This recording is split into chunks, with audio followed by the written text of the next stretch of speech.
বাসার সবাই তেজ বলেই ডাকে, আবার অফিসের সবাইও তেজ স্যার বলে।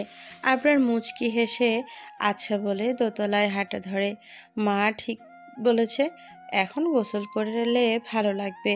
আর 9টায় তার অফিস আসে, তাকে বের হতে হবে। খাবার টেবিলে বসে খাবার খাচ্ছে আবরারদের পরিবারের সবাই। তখন আনোয়ার হোসেন আবরারকে বলে, তেজ, বয়স তো কম হচ্ছে না, আর কত অপেক্ষা করাবে? কবে দাদা দাদি ডাক্তার শুনতে পাবো? এবারও তো বিয়েটা করো। বাবার কথায় গলায় খাবার আটকে যায় আবরারের। হালিমা বেগম তাড়াতাড়ি পানি দেন ছেলেটা, আর স্বামীকে বকেন। বলার আর সময় পায় না। আবরার খাওয়া বাদ দিয়ে কিছুক্ষণ ধপ মেরে বসে থেকে বাবার কথার উত্তর দেয়। বাবা, আমি সোজা সাপটা কথা বলতে পছন্দ করি, সেটা তোমরা সবাই জানো। আমি একটা মেয়েকে পছন্দ করি। খাবার টেবিলে সবাই অনেক অবাক হয়, কিন্তু কিছু বলে না। আবরার একটা মেয়েকে পছন্দ করে, এটা তো খুব ভালো কথা। আনোয়ার হোসেন খুশি হয়ে জিজ্ঞেস করেন, মেয়েটা কে? কোথায় থাকে? তার নাম ঠিকানা দে, বিয়ের দিন তারিখ ঠিক করে আসি। কি বলো তুমি বাবা? আনোয়ার হোসেন তার বাবাকে জিজ্ঞেস করেন। হ্যাঁ, বাবা, একটা সমস্যা আছে। কি সমস্যা? অবাক হয়ে বলেন, বাবা, মেয়েটাকে আমি পছন্দ করলেও মেয়েটা আমাকে পছন্দ করে কিনা সেটা আমি জানি না। আমার ছেলেকে কোনো মেয়ে পছন্দ করবে না, এটা হতেই পারে না। আমি শিওর মেয়েটাও তোকে পছন্দ করে বেটা। তাই যেন হয়। তাড়াতাড়ি করে মডের কথাটা বলে দে বেটা। আচ্ছা, আমি তাহলে আসি, অফিসে যেতে হবে। বলে খাবার টেবিল ছেড়ে অফিসের উদ্দেশ্যে রওনা হয়। সাবধানে যাস বাবা। হালিমা বেগম চেঁচিয়ে বলে ওঠেন, আচ্ছা মা। ডিয়ার প্রেয়সী, আজ আপনার জন্য অপেক্ষা করছে অন্যরকম একটা দিন, যে দিনটা আপনি কখনো চাইলেও ভুলতে পারবেন না। বলে মুচকি হাসে আবরার। অক্টোবর মাসের এই সময়টা অন্যান্য দিনের চেয়ে অনেকটা ভিন্ন। কখনো কাঠফাটা রোদ, কখনো মুষলধারে বৃষ্টি, আবার কখনো শীতের হাতছানি। কখনো ঈর্ষে বৃষ্টি হচ্ছে, তো কখনো ঝুপঝাপ করে। কখনো বিদ্যুৎ চমকায়, তো কখনো শিলাবৃষ্টি হয়। ঠিক যেন একটি বৃত্তের কেন্দ্রের মধ্যবিন্দু এই মাসটা অন্য মাসগুলোর থেকে ভিন্ন। সকাল গড়িয়ে দুপুর, দুপুর গড়িয়ে বিকেল, বিকেল গড়িয়ে গধূলি বেলা, গধূলি গড়িয়ে সন্ধে। এখন গধূলি বেলার চারপাশটা লালচে আভায় ছড়িয়ে পড়েছে। খোলা আকাশের নিচে বসে আছে আবরার, কারোর জন্য অপেক্ষা করছে। হ্যাঁ, সে তার প্রেয়সীর জন্য অপেক্ষা করছে। মনে পড়ে প্রেয়সীকে কাল রাতে ছোট্ট একটা মেসেজ দিয়ে রেখেছে, সে যেন তার সাথে দেখা করে। খুব ইম্পর্ট্যান্ট কথা আছে নাকি। প্রেয়সী নীল রঙের শাড়ি পরে আসতে বলেছে। নীল রং তার খুব পছন্দের। অপেক্ষার প্রহর যেন শেষ হচ্ছে না। বারবার হাত ঘড়ি দেখছে, কখন আসবে। অন্য সময় হলে কখন পার হয়ে যেত, আর এখন ঘড়ির কাঁটা যেন সরছেই না। নীল রঙের শাড়ি, গোল্ডেন কালারের হিজাব, মুখে মাস্ক পরা রমণী আবরারের দিকে এগিয়ে আসছে। এক অপরূপ সৌন্দর্যের অধিকারী নারী, যাকে দেখে আবরারের হার্টবিট দ্রুত ওঠানামা করছে। বুকে হাত দিয়ে অপলক তাকিয়ে আছে প্রেয়সীর দিকে। একটা ঘোরের মধ্যে চলে গেছে সে। মানহা আবরারের সামনে এসে দাঁড়ায়। আবরারের কোনো নড়চড় নেই। তার দিকে তাকিয়ে থাকতে দেখে কিছুটা অস্বস্তি হয়। মুখের সামনে তুড়ি বাজিয়ে বলে, এই যে মিস্টার, এমন হাঁ করে কি দেখছেন? আমাকে আগে কখনো দেখেননি? মানহার কথায় কিছুটা লজ্জা পায় আবরার। নিজেকে স্বাভাবিক করে নেয়। মাথা চুলকে বলে, খুব সুন্দর লাগছে আপনাকে। ধন্যবাদ। মুচকি হেসে আবরার বলে, আচ্ছা চলুন বসে কথা বলি। আবরার মাথা নাড়িয়ে সায় দেয়। দুজনে গিয়ে একটা বেঞ্চে বসে। আবরার কি দিয়ে কথা বলা শুরু করবে দ্বিধায় পড়ে যায়। বলতে গিয়ে থেমে যাচ্ছে বারবার। মুখ দিয়ে কথাগুলো বের হচ্ছে না। মানহা প্রথম থেকেই লক্ষ্য করেছে আবরার কিছু একটা বলবে, কিন্তু পারছে না। সেজন্য মানহা নিজেই বলে, মিস্টার আবরার তেজ, আপনি ঠিক আছেন তো? আপনাকে দেখে আমার কেন যেন মনে হচ্ছে আপনি ঠিক নেই। আসলে আপনি শান্ত হয়ে বসুন। কিছু কি হয়েছে? আপনাকে এমন দেখাচ্ছে কেন? আসলে খুব নার্ভাস ফিল হচ্ছে, কেমনে কি করব বুঝছি না। কেন? আর কি করতে চাইছেন? আপনি মেসেজ দিয়ে বললেন ইম্পর্ট্যান্ট কথা আছে। কি কথা বলুন? সেটাই তো বলতে চাচ্ছি, কিন্তু পারছি না। বিড়বিড় করে বলে, কিছু বললেন? না না, হে আল্লাহ, প্লিজ মনে শক্তি দাও। খুব ভয় করছে যদি মেনে না নেয়। আগে কখনো কোনো মেয়েকে প্রপোজ করিনি, কিভাবে করি যে। আবরার, আপনি চুপ করে আছেন কেন? কি বলার জন্য আসতে বলছেন সেটা তো বলুন। আর কতক্ষণ ওয়েট করব? আবরার নিশ্চুপ, কিন্তু এইভাবে চুপ করে থাকলে সে কখনোই তার মনের কথা বলতে পারবে না। তাই এবার মনে মনে প্রস্তুতি নেয়। আবরার উঠে দাঁড়ায়। হঠাৎ আবরারকে দাঁড়াতে দেখে অবাক হয় মানহা। হঠাৎ উঠে দাঁড়ায় কেন? বিস্ময়ে মানহা নিজেই উঠে দাঁড়িয়ে বলে। কি হয়েছে আপনার? উঠলেন কেন? এবার আবরার হাঁটু গেড়ে নিচে বসে পড়ে। পকেট থেকে একটা ডায়মন্ডের রিং বের করে মানহার সামনে ধরে বলে। দেখুন মিস মানহা, আমি ঘুরিয়ে পেঁচিয়ে কথা বলতে লাইক করি না। যা বলার সরাসরি বলি। আমি আপনাকে বিয়ে করতে চাই, আপনাকে আমার জীবন সঙ্গিনী করতে চাই। আপনাকে খুব ভালোবেসে ফেলেছি। আপনাকে ছাড়া কিছু ভাবতে পারি না, সব সময় আপনার কথা মনে হয়। আমি ঠিক ঘুমাতে পারছি না, খেতে পারছি না, কোনো কাজে মন দিতে পারছি না। যাই করতে যাচ্ছি না কেন, বারবার আপনার মায়াবী মুখটা ভেসে উঠছে। এক কথায় আপনাকে ছাড়া আমার চলবে না। আবরার তেজ আপনাকে ছাড়া ভালো নেই, আপনাকে ছাড়া অসম্পূর্ণ। হবেন কি আমার অর্ধাঙ্গিনী, হবেন কি আমার সুখ দুঃখের সাথী। আপনাকে কখনো কষ্ট পেতে দেব না, কোনো দুঃখ আপনাকে ছুঁতে পারবে না, সব সময় আগলে রাখবো। ট্রাস্ট মি, বনবিড়াল। এক নিঃশ্বাসে বলে দম ছাড়ে আবরার। মানহা বিস্ময়ে তাকিয়ে আছে আবরারের দিকে। লোকটা কি পাগল হয়ে গেছে? কি সব যাতা বলছে? এটা কখনো সম্ভব নয়। মুখ চেপে ধরে দাঁড়িয়ে আছে মানহা। কোনো কথা বলার শক্তি পাচ্ছে না সে। কি বলবে সে? আশপাশের মানুষগুলো কেমন করে তাকিয়ে আছে তাদের দিকে। মানকে চুপ থাকতে দেখে ফের বলে। প্লিজ অ্যাকসেপ্ট করুন। চুপ করে থাকবেন না, অনেক আশা নিয়ে এসেছি, ফিরিয়ে দেবেন না। এভাবে আর কতক্ষণ বসে থাকবো? হাঁটু গেড়ে থাকতে কষ্ট হচ্ছে। মানহা মুখ খুলে সে যতই চুপ থাকবে ততই ঝামেলা বাড়বে, বই কমবে না। আবরার, আপনি উঠে দাঁড়ান, এভাবে বসে থাকবেন না। মানহার কথা শুনে মুখ কালো হয়ে যায়। মানহার দিকে তাকিয়ে বলে। আপনি অ্যাকসেপ্ট না করা অবধি আমি দাঁড়াবো না। বোঝার চেষ্টা করুন আবরার, লোকে দেখছে আমাদের, কেমন করে তাকাচ্ছে সবাই, দেখুন। দেখুক, তাতে আমার কিচ্ছু যায় আসে না। আবরারকে আর কিছু বলতে দেয় না। হাত ধরে টেনে দাঁড় করিয়ে বলে। আমরা অন্য কোথাও গিয়ে কথা বলি, পার্কের নিরিবিলি জায়গায় চলুন। বলেই হাতটা ধরে মানহা। মানহাকে অনুসরণ করে পিছে পিছে যায় আবরার। পার্কের এক সাইডে এসে দুজন। এখানে কোনো মানুষজন নেই, আছে শুধু আবরার আর মানহা। শুধু দুইজনে নীরব হয়ে দাঁড়িয়ে আছে। নীরবতা ভেঙে মানহা বলে। আবরার, আপনি যেটা বলছেন সেটা কখনোই সম্ভব না। আপনি আমার অতীত সম্পর্কে কিছুই জানেন না, তাই হয়তো পাগলামি করছেন। যখন জানবেন তখন ছুটে পালাবেন। আমি সবটা জানি, আর জেনে শুনেই আপনাকে এই প্রস্তাবটা দিচ্ছি। মানহা চমকে জিজ্ঞেস করে। আপনি জানেন মানে? কিভাবে? আমি একজন ডিভোর্সি মেয়ে। সেটা যেভাবেই হোক না কেন, আপনার অতীত নিয়ে আমার কোনো আপত্তি নেই। আমি আপনাকে ভালোবেসেছি আপনার ভেতরের সৌন্দর্য দেখে, আপনার বাইরের সৌন্দর্য দেখে নয়, আপনার আত্মসম্মান বোধ দেখে। আপনি কখনো অন্যায় দেখে চুপ করে থাকবেন না। আপনাকে যে যা বলবে আপনি তাকে উচিত জবাব দেবেন, আমি এটাই চাই। এরপরেও কি আমাকে অ্যাকসেপ্ট করতে সমস্যা আছে? হ্যাঁ। কি বলছেন? এত কিছু বলার পরেও? জি, আপনি যদি আমাকে বিয়ে করেন তাহলে পস্তাবেন। আমরা যখন পায়ে ঠেলে জিনিস মাথায় তুলি তখন আমাদেরকে পস্তাতেই হবে, আজ না হয় কাল। মানহা, কি বলছেন আপনি এসব? আমি একজন অ্যাডাল্ট পারসন, আমার বোঝার ক্ষমতা আছে। আমি কোনো আবেগে এসব বলছি না। কোনটা আবেগ আর কোনটা ভালোবাসা সেটা আমি বুঝি। আচ্ছা বেশ, আপনার কথাই মেনে নিলাম, কিন্তু আপনি আমার একটা কথার উত্তর দিন তো। জি বলুন। আপনার পরিবার আমাকে মেনে নেবে? জেনে শুনে একটা ডিভোর্সি মেয়েকে কেউ তার পুত্রবধূ হিসেবে মেনে নেবে? আপনিই বলুন। অবশ্যই, কেন নেবে না? মুখে বলা যতটা সহজ, কাজে করা ঠিক তার থেকে কঠিন মিস্টার আবরার তেজ। আপনি বাস্তবতা বোঝার চেষ্টা করুন। আপনি আমার থেকে ভালো কাউকে ডিজার্ভ করেন। আমার মতো ডিভোর্সি মেয়েকে আপনার সাথে মানায় না। আমার পরিবারকে আমি চিনি, তারা আপনাকে মেনে নেবে, তাদের কোনো সমস্যা নেই। আপনি রাজি থাকলে আমি সব ম্যানেজ করে নেব। আপনার পরিবারের সবাই মেনে নিলেও আপনার মা কখনোই মেনে নিতে পারবে না। কোনো মাই চায় না তার সন্তান কোনো ডিভোর্সি মেয়েকে বিয়ে করুক। তার একমাত্র ছেলেকে কখনোই এমন একটা মেয়ের সাথে বিয়ে দেবে না।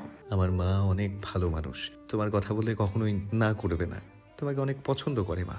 আমি সেটা জানি আবরার, আন্টি খুব ভালো মানুষ, কিন্তু বললাম না আমি একটা ডিভোর্সি মেয়ে। সমাজে কেউ ডিভোর্সি মেয়ে মেনে নেয় না। আমি কখনোই আপনার লাইফটা নিজ হাতে নষ্ট করতে চাই না। প্লিজ আপনি চলে যান, আর কখনো আমার সামনে আসবেন না। মানহা, এভাবে বলতে পারছেন? আমি আপনাকে খুব ভালোবাসি, আপনাকে ছাড়া থাকতে পারবো না। করুণ গলায় বলে। আমি আর কোনো কথা বলতে বা শুনতে চাই না। ভালো মেয়ে দেখে বিয়ে করে নিন। আমার আশায় থাকাটা বোকামি ছাড়া কিছুই না। ভালো থাকবেন। বলে চলে যায় মানহা। মানহার যাওয়ার পানে একাধারে তাকিয়ে থাকে আবরার। চোখ থেকে এক ফোঁটা পানি গড়িয়ে পড়ে। কেউ দেখার আগে সেটা আড়াল করে নেয়। সে হেরে যেতে পারে না। মানহার মন সে জয় করেই ছাড়বে। আপনি কাজটা ঠিক করলেন না বনবিড়াল। সোজা আঙ্গুলে ঘি না উঠলে আঙ্গুলটা তো বাঁকা করতেই হবে। বলে রহস্যময়ী হাসি হাসে। বিধ্বস্ত অবস্থায় বাসায় ফিরে আবরার।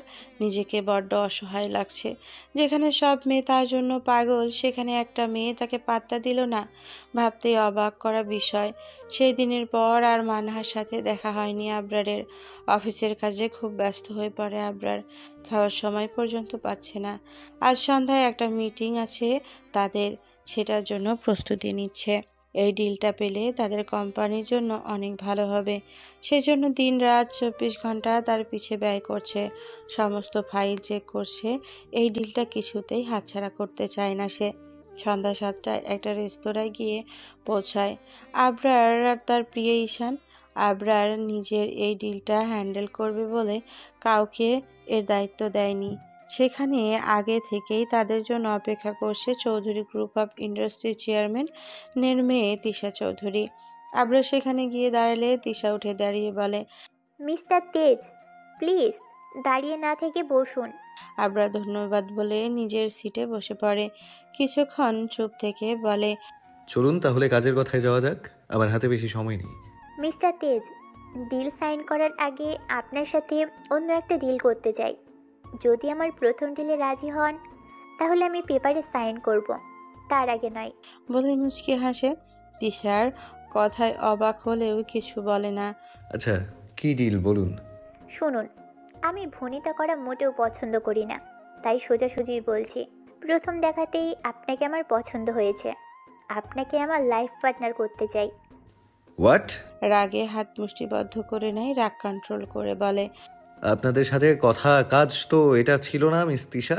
দেখুন, সেটা তো আমিও জানি, বাট এতদিন আপনার ব্যাপারে অনেক কিছুই শুনেছি, বাট আপনাকে কখনো সামনাসামনি দেখা হয়নি।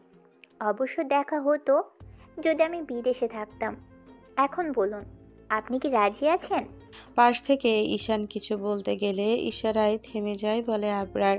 বিষয়টা যে সে দেখছে। মিস তিশা চৌধুরী, এটা কখনোই পসিবল নয়।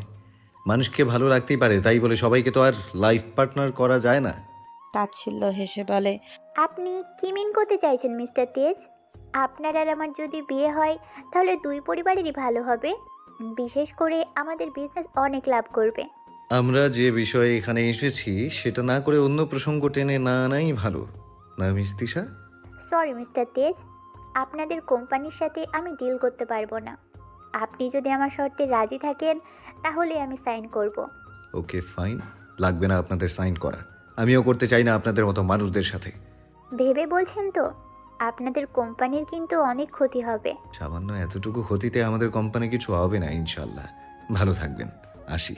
বলে চলে যেতে গিয়ে থেমে পেছনে ফিরে বলে। আর একটা কথা শুনে রাখুন মিস তিশা চৌধুরী, আবরার তেজ কখনো কারোর কাছে মাথা নত করে না।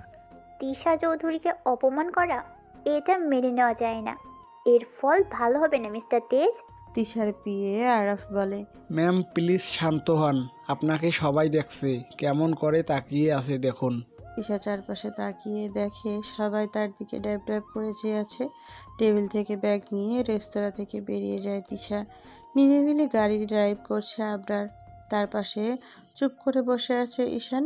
সে তার স্যারকে দেখেছে, এত কিছু চুপচাপ কেমনে মেনে নিল? মেয়েটাকে আর একটু দিল না কেন? সে হলে তো আচ্ছা করে বকে দিত। তার ভাবনার মাঝেই বলে। ঈশান কিছু বলবে? ঈশান চমকে ওঠে যে কিছু বলতে চায়। সেটা স্যার কিভাবে বুঝলো? কি হলো, মুখটা এমন করে রেখেছো কেন? গার্লফ্রেন্ড কি ছ্যাঁকা দিয়েছে? না স্যার, আসলে স্যার একটা কথা বলার ছিল। হ্যাঁ বলো। স্যার, মেয়েটাকে রিজেক্ট কেন করলেন? কেন করছি সেটা বড় বিষয় নয়।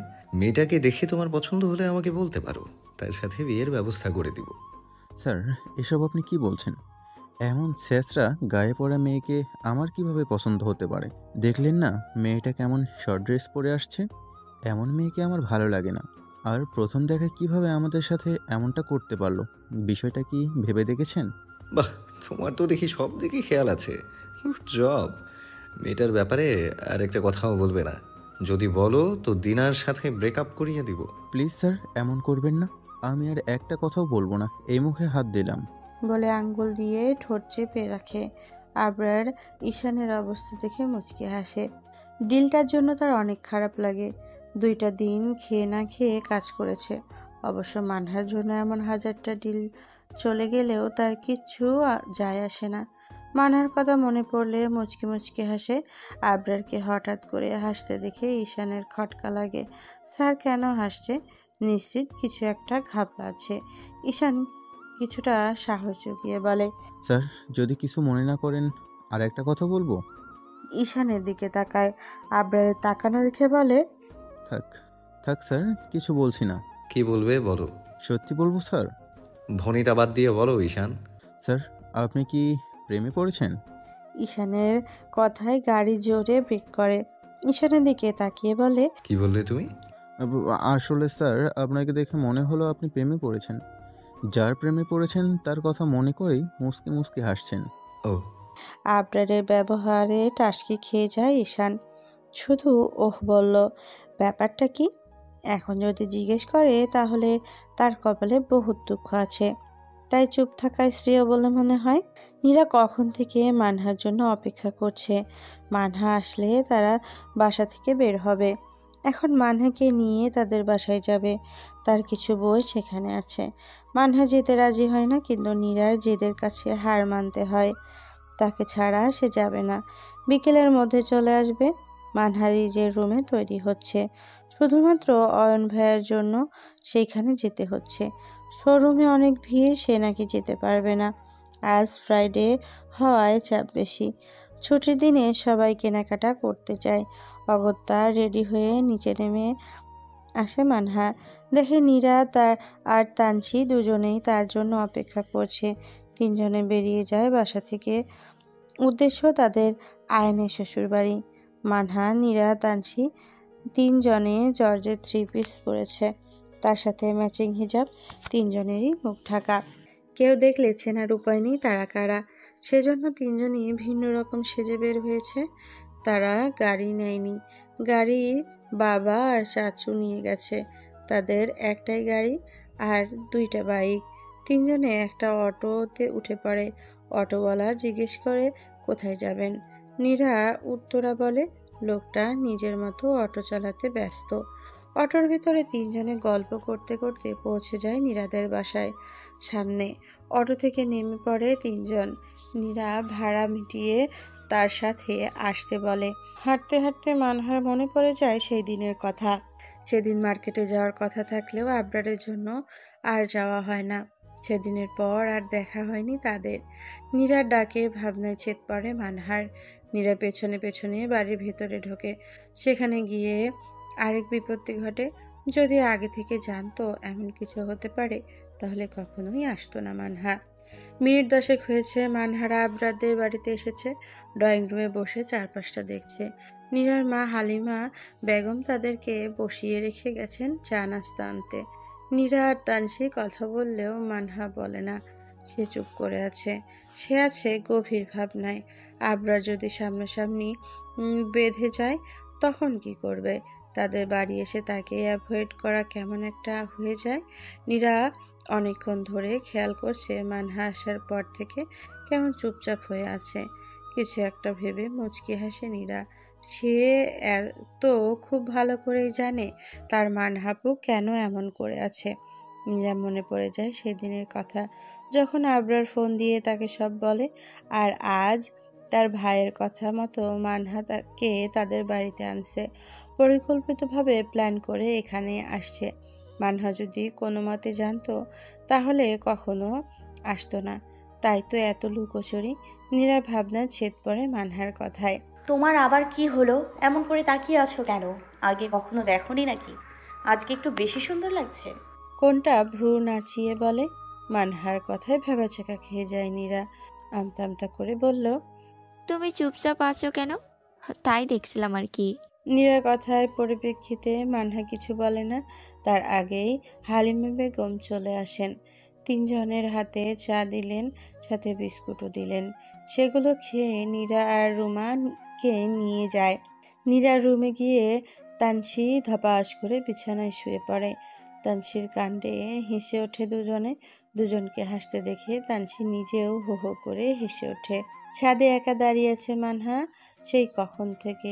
তাকে রেখে নিচে গেছে নীরা। একা একা বোরিং লাগছে তার। রোদের প্রখরতা বাড়ছে। এখন নাগাদ 12টা বাজে। ছাদে লাগানো কাঠগোলাপের দিকে নজর পড়ে তার। মুহূর্তেই অনেক ভালো লাগা কাজ করে। হেঁটে গিয়ে কাঠগোলাপের কাছে দাঁড়ায়। ঝুঁকে একটা ফুল ছিঁড়তে যায়, কিন্তু পুরুষালী কণ্ঠ পেয়ে থেমে যায় মানহা। কারোর অনুমতি ছাড়া তার গাছ থেকে ফুল ছিঁড়া ঘোর অপরাধ। সেটা কি মিস মানহা খান জানে না? মানহা পেছনে ফিরে আবরারকে দেখে চমকে যায়। যেখানে বাঘের ভয় সেখানেই সন্দেহ হয়। সেটা আজ হাড়ে হাড়ে টের পাচ্ছে। যার সামনে পড়বে না বলে দেখে শুনে চলতে হচ্ছে, আর এখন সেই তার সামনে। ভদ্রতার খাতিরে বলে, সরি, আমি জানতাম না গাছটা আপনার। বলে এপাশ কাটিয়ে চলে যেতে নেয়, কিন্তু পারে না। আবরারের কথায় থেমে যেতে হয় তাকে। আমাকে ইগনোর করছেন আপনি? আমি কি করেছি? আবরারের সামনে এসে বলে, আপনি জানেন না কি করছেন? দেখুন মানহা, আপনি প্লিজ বোঝার চেষ্টা করুন। আপনাকে ছাড়া আমি ভালো নেই। করুণ গলায় বলে। আবরারের চাহনি দেখে খারাপ লাগে মানহার, কিন্তু কিছু করার নেই তার। সে আর কোনো পুরুষের সাথে নিজেকে জড়াতে চায় না। আবরার সব দিক থেকেই পারফেক্ট, কিন্তু কিন্তু রয়েই যায়। আপনি চুপ করে আছেন কেন মানহা? প্লিজ কথা বলুন। মিস্টার আবরার, আপনি যেটা বলছেন সেটা কোনোভাবেই সম্ভব না। আর আমি কোনো সিন ক্রিয়েট করতে চাচ্ছি না। এখানে যে কেউ চলে আসতে পারে। আপনি প্লিজ চলে যান। আন্টি দেখলে খারাপ ভাববে। আমি চাই না আন্টি আমাকে খারাপ ভাবুক। এখানে কেউ আসবে না, আর আপনাকে কেউ খারাপ বলবেও না। আচ্ছা, আপনি একটু ঠান্ডা মাথায় ভাবেন তো, আমি কি দেখতে খুব খারাপ? আমাকে এত অপছন্দ কেন আপনার? আমি কি কখনো বলছি আমি আপনাকে অপছন্দ করি? কেন নিজেকে খারাপ বলছেন? বলেই নিচে যাওয়ার জন্য পা বাড়ায়। আবরার মানহার হাত ধরে দাঁড় করিয়ে দেয়। আবরারের কি হলো কে জানে, আচমকা মানহাকে জড়িয়ে ধরে বলে, প্লিজ আমাকে ছেড়ে চলে যাবেন না। আপনাকে খুব ভালোবাসি, খুব ভালোবাসি। হঠাৎ এমন কিছু হবে কল্পনার বাইরে ছিল মানহার। আচমকা শরীর জুড়ে শীতল বাতাস বইছে। এক অন্যরকম অনুভূতি সাথে পরিচয় হয়। এ কেমন অনুভূতি? আবরারের হুঁশ আসতেই ছিটকে দূরে সরে যায়। সে কি করলো? আবেগে মানহাকে জড়িয়ে ধরলো। মানহা এখন কি ভাববে? সে খারাপ? মানহা স্ট্যাচু হয়ে দাঁড়িয়ে আছে। তার সাথে এতক্ষণ কি হলো সেটা বুঝে উঠতে সময় লাগে। আশ্চর্য হয়ে আবরারের দিকে তাকায়, দেখে সে মাথা নিচু করে আছে। আবরার মানহার দিকে তাকিয়ে বলে, সরি, আমি বুঝতে পারিনি এমন কিছু করে ফেলবো। I am extremely sorry. এমনটা আর হবে না।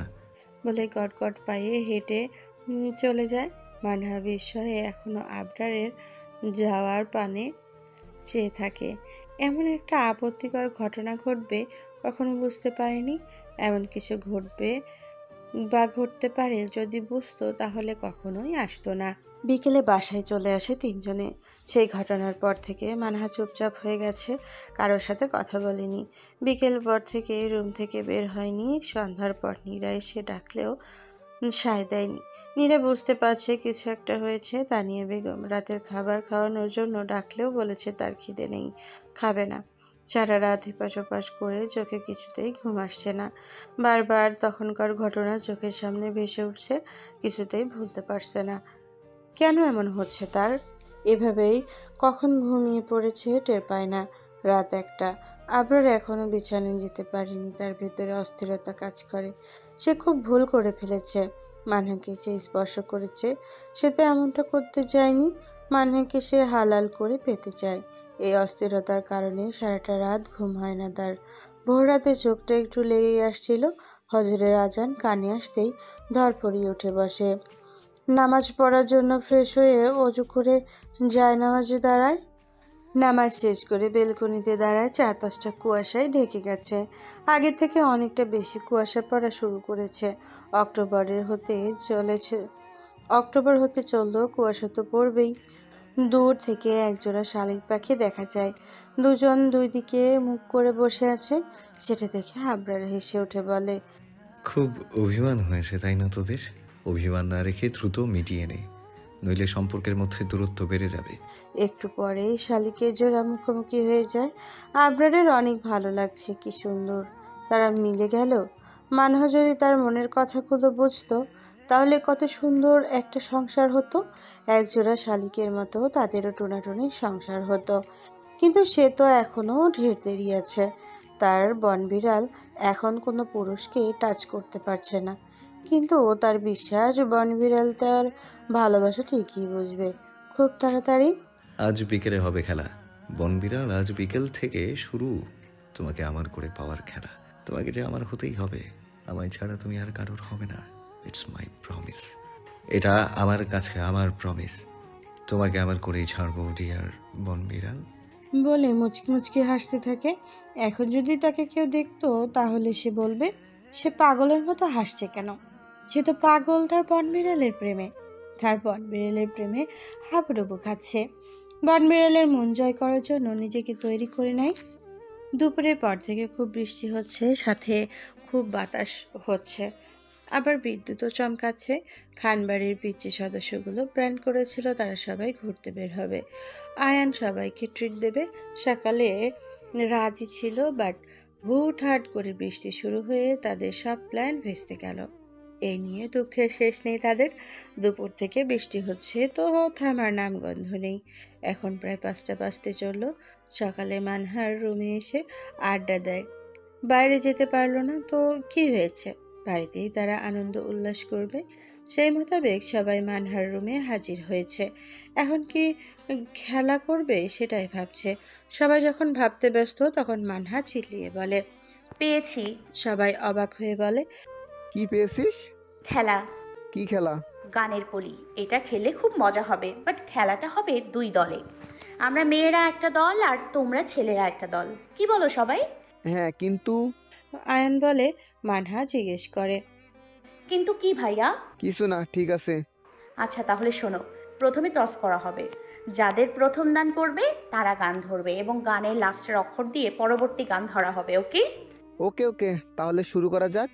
মানহা, তানসি, নীরা একদিকে বসে, আর তাদের বিপরীত পাশে অয়ন, মিরাজ, তাসকিন বসে।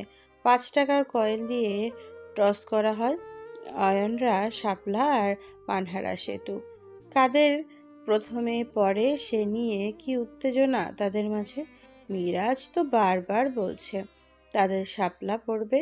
তানসি মিরাজের কথায় মুখ ভেঙচি কেটে বলে, আসছে আমার শাপলাওয়ালা, দেখিস আমাদের সেতু পড়বে।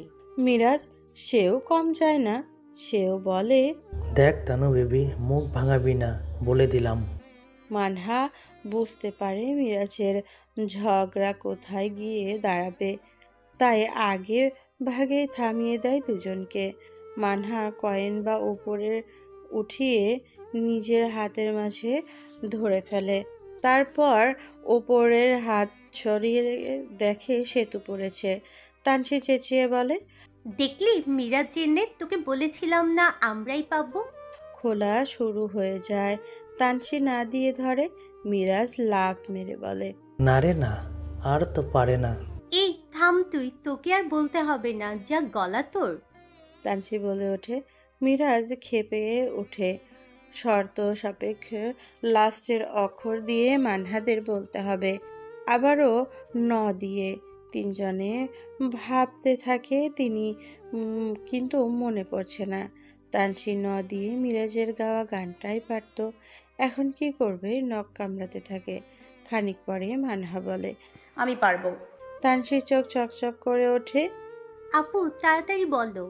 নাগর আমার নিঠুর বড়, মনও বোঝে না, আমার ভাঙা খাঁচা পড়ে আছে, সে তো আসে না। সবাই করতালি দেয়। মানহার গানের প্রশংসা করে। মানহা খুব সুন্দর গান গাইতে পারে। নীরাই প্রথম মানহার কণ্ঠে গান শুনছে। সে তো মুগ্ধ হয়ে গেছে। এত সুন্দর গলা সে তো জানতই না। মানহার শুধু মুচকি হেসে কিছু বলে না। অনেকে হাসি ঠাট্টার মাধ্যমে তাদের গানের কলি খেলা শেষ হয়। মানহা জিভ ভিজে যায়, কারণ তাসকিন তেমন একটা গান পারে না। অয়ন মোটামুটি ভালোই পারে, তাও আবার নীরার জন্য শেখা, তাই তখন কাজে দিল। আর মিরাজ খুব সুন্দর করে গান পারে। একটা গানে তারা হেরে যায়। বৃষ্টি হওয়ার সুবাদে খিচুড়ি রান্না করে খান বাড়ির, কারণ বৃষ্টির দিনে খিচুড়ি না খেলে চলে এটা তো হতে পারে না। খিচুড়ির সাথে ডিম ভাজি, ডিনারটা জমে ক্ষীর। সবাই তৃপ্তি সহকারে খেতে চায়। যে যার মতো খেয়ে সবাই ঘুরতে চলে যায়। অনেক রাত হয়ে গেছে। মানহা বৃষ্টি ভেজা রাত উপভোগ করছে। ব্যালকনিতে দাঁড়িয়ে বাইরের দিকে তাকিয়ে আছে। তারা কেন যেন মনে হচ্ছে তাকে কেউ দেখছে, খুব গভীরভাবে, কিন্তু আশেপাশে কাউকে না দেখছে না। ল্যাম্পপোস্টের আলোয় রাস্তায় আলোকিত হয়ে আছে। অনেক দূর একটা গাড়ি দেখতে পায়।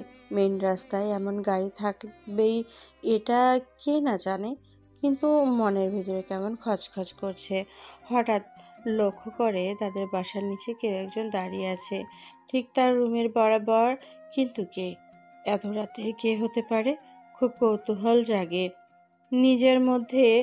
তারই তো ভালো করে লক্ষ্য করা। একটু পরেই বুঝতে পারে লোকটা কে।